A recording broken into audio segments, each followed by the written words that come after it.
स्वागत है आपका। आप देख रहे हैं हमारा खास कार्यक्रम प्रार्थना हो स्वीकार। मैं हूं आपके साथ रेखा।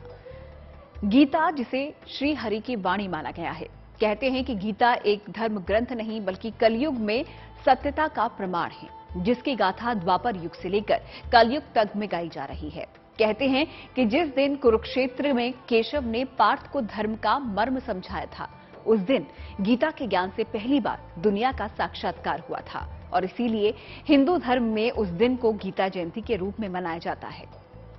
यदा यदा हि धर्मस्य ग्लानिर्भवति भारत अभ्युत्थानम् अधर्मस्य तदात्मानं सृजाम्यहम्। ओम नमो भगवते वासुदेवाय।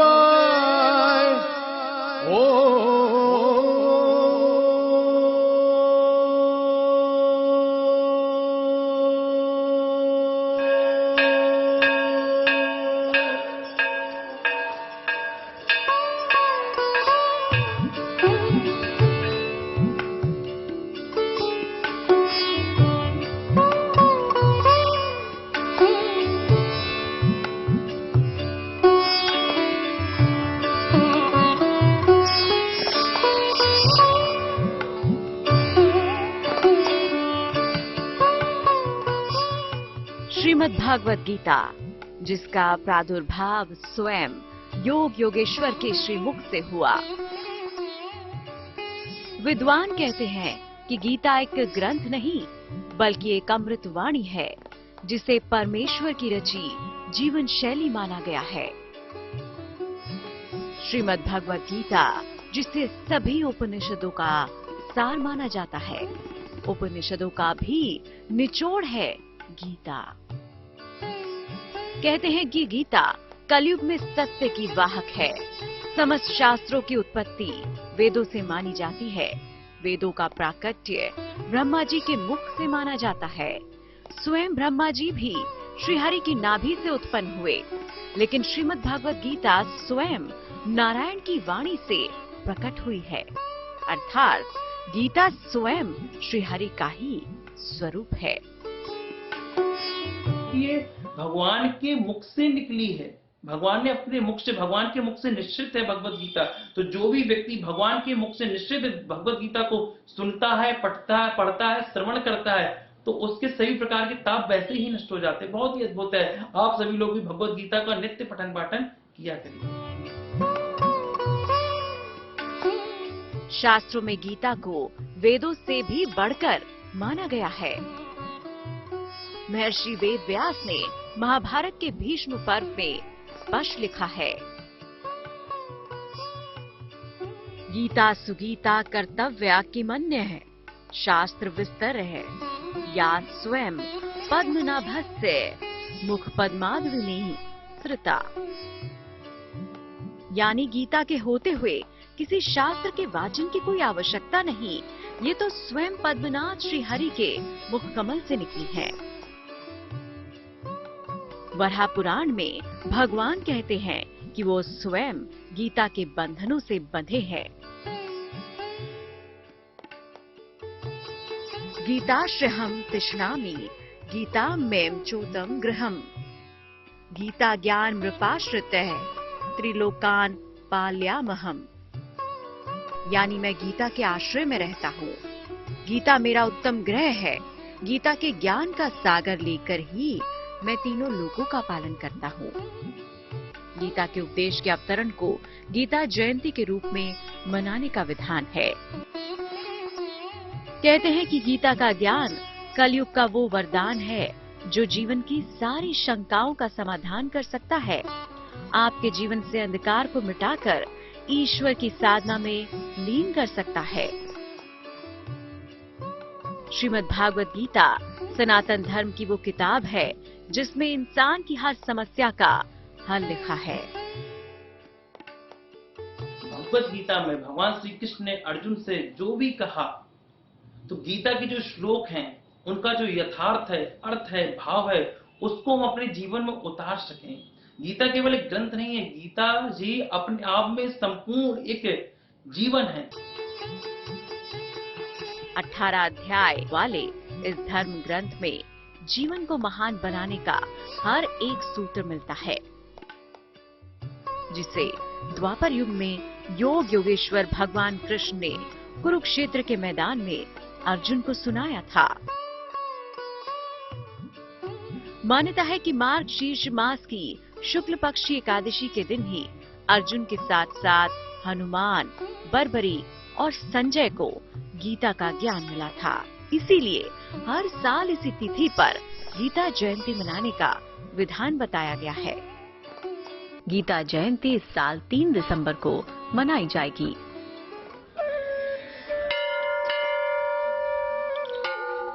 गीता जयंती के दिन भगवान विष्णु की पूजा करने से उनकी कृपा प्राप्त होती है। इस दिन श्रीमद् भागवत गीता के दर्शन करने मात्र से समस्याएं और नकारात्मकता दूर होने की मान्यता है।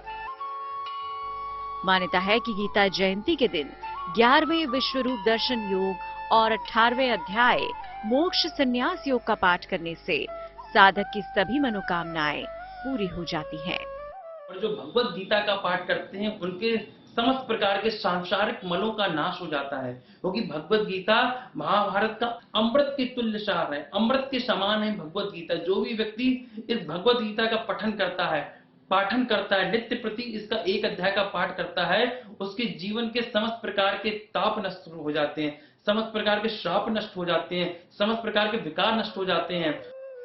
इस शुभ तिथि पर भगवान विष्णु के अवतारों की पूजा और विष्णु सहस्त्र नाम का पाठ करने से जीवन की सभी बाधाएं दूर हो जाती हैं, पाप कट जाते हैं और सारी चिंताएं खत्म हो जाती हैं। अगर आपके घर में धन धान्य की कमी है तो विषम संख्या में गीता का दान करने से सुख संपदा के साथ साथ पारिवारिक सुख में वृद्धि होती है। भाग्योदय के लिए कृष्ण भक्त इस दिन व्रत उपवास रखते हैं। दुनिया भर के मंदिरों में गीता जयंती का भव्य उत्सव मनाया जाता है। गीता जयंती का भव्य उत्सव कुरुक्षेत्र में भी देखने को मिलता है।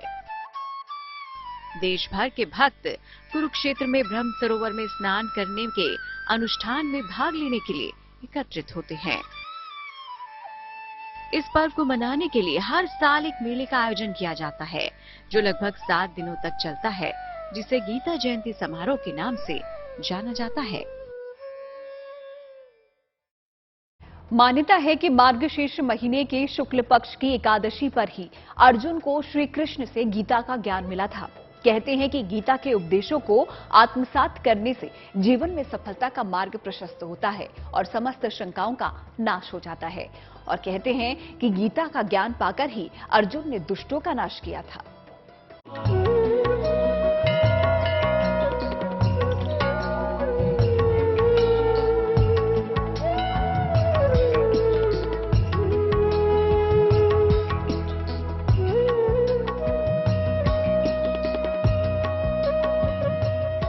मार्गशीर्ष शुक्ल एकादशी को श्री कृष्ण ने अर्जुन को गीता का उपदेश दिया था।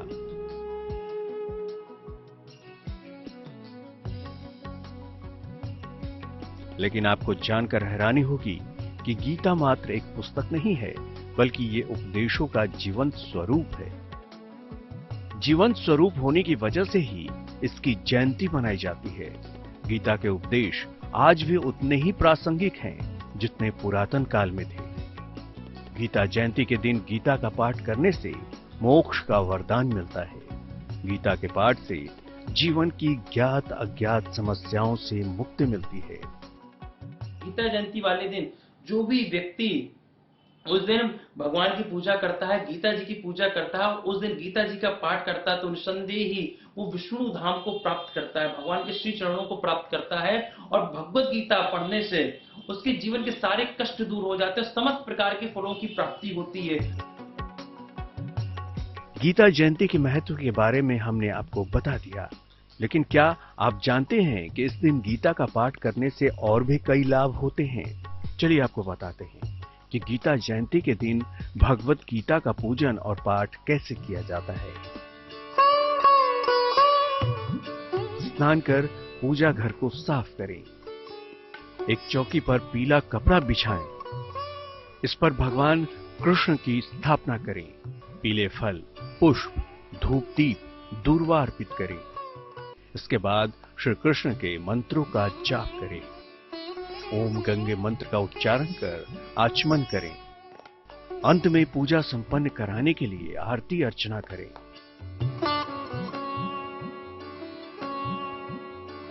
इसके बाद गीता का संपूर्ण पाठ या सिर्फ अध्याय 11 का पाठ करें। पाठ के बाद गीता जी की आरती पढ़ें। इसके बाद अपनी कामना पूर्ति की प्रार्थना करें। गीता जयंती के दिन अगर आपने भगवान श्री कृष्ण से अपनी कामना पूर्ति की प्रार्थना की तो निश्चित ही आपकी सारी मुरादें पूरी होंगी। पूजा अर्चना के अलावा इस दिन दान का भी विशेष महत्व होता है। चलिए आपको बताते हैं कि गीता जयंती के दिन ऐसे कौन से कर्म किए जाएं जिससे प्रभु श्री कृष्ण आपको मोक्ष का वरदान देंगे।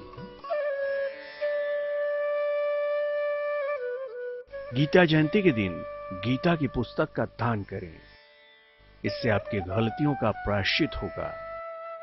आपको अपने पापों से मुक्ति मिलेगी।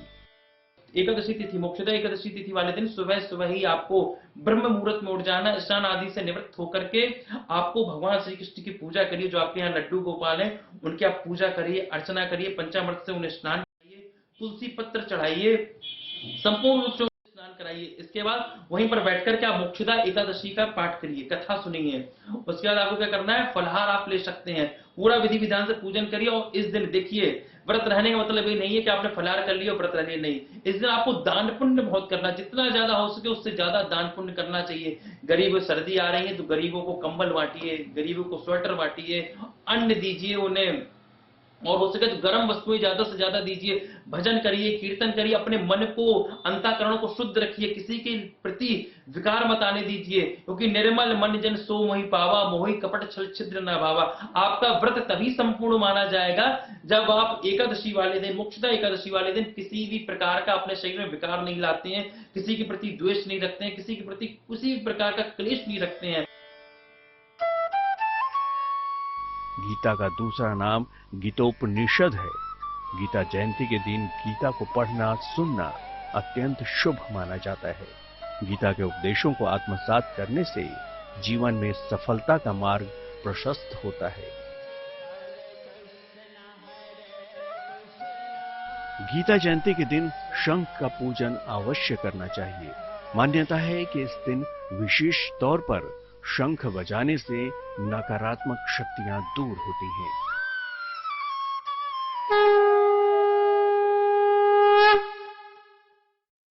तो गीता जयंती के विषय में तो हमने आपको बता दिया, लेकिन पंचांग के अनुसार गीता जयंती के दिन ही मोक्षदा एकादशी भी मनाई जाती है।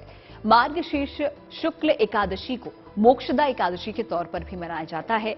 और इस एकादशी के दिन को मोक्षदा इसलिए कहा जाता है क्योंकि कहा गया है कि इस दिन सरलता से मोक्ष की प्राप्ति की जा सकती है। तो चलिए हम आपको इसके महत्व के बारे में बताते हैं।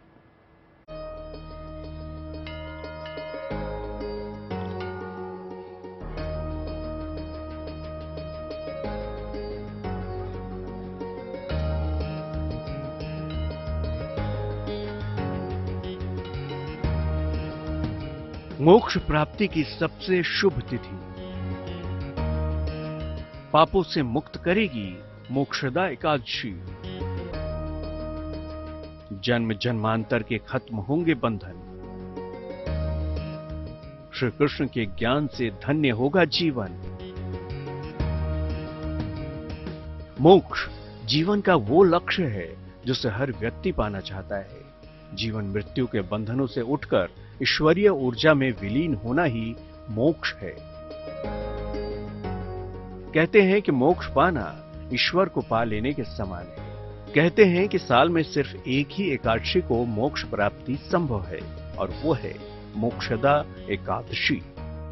जो भी व्यक्ति मोक्ष चाहता है उसे मोक्षदा एकादशी का व्रत अवश्य रखना चाहिए। जो भी व्यक्ति एकादशी, मोक्षदा एकादशी का व्रत रखता है, भगवान श्री कृष्ण की उपासना करता है, भगवान विष्णु की उपासना करता है, तो उसे चिंतामणि के समान उसकी सारी सांसारिक वासनाएं तो पूर्ण होती हैं और उसे इस जीवन के पश्चात मोक्ष प्राप्त हो जाता है और भगवान श्री कृष्ण के चरणों की प्राप्ति होती है, भगवान श्री कृष्ण के वो धाम को प्राप्त करता है। मार्गशीर्ष शुक्ल एकादशी को मोक्षदा एकादशी कहा जाता है।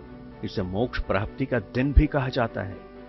इस दिन भगवान श्री कृष्ण ने अर्जुन को गीता का ज्ञान दिया था। इस दिन पूजा उपासना से व्यक्ति को मोक्ष की प्राप्ति होती है।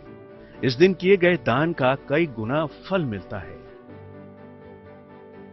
कहते हैं कि इस दिन माधव ने गीता के ज्ञान से दुनिया को अवगत कराया था और इसीलिए गीता के ज्ञान से सांसारिक माया से मुक्ति मिल सकती है, मोक्ष की प्राप्ति हो सकती है। इसलिए इस तिथि को ही मोक्षदा एकादशी कहा जाता है। मोक्षदा एकादशी के दिन उपवास, व्रत और कान्हा के पूजन में इतनी शक्ति है कि इसके प्रभाव से जीवन की तमाम दिक्कतों का अंत हो सकता है और जन्म जन्मांतर के बंधनों से मुक्ति मिल सकती है। मोक्षदा एकादशी के दिन ब्राह्मण को दान, पितृतर्पण हवन, यज्ञ का बहुत ही महत्व है। मान्यता है कि ये दान सीधे पूर्वजों तक पहुंचता है, जो पूर्वजों और आपको दोनों को तृप्त कर सकती है। इसलिए मोक्षदा एकादशी तिथि को अत्यंत पुण्यकारी माना जाता है। Bureau report, good news today. प्रार्थना हो स्वीकार में आज का हमारा सफर यहीं पर समाप्त होता है। फिर होगी आपसे मुलाकात, लेकिन अच्छी खबरों के लिए आप देखते रहिए GNT यानी कि गुड न्यूज टुडे।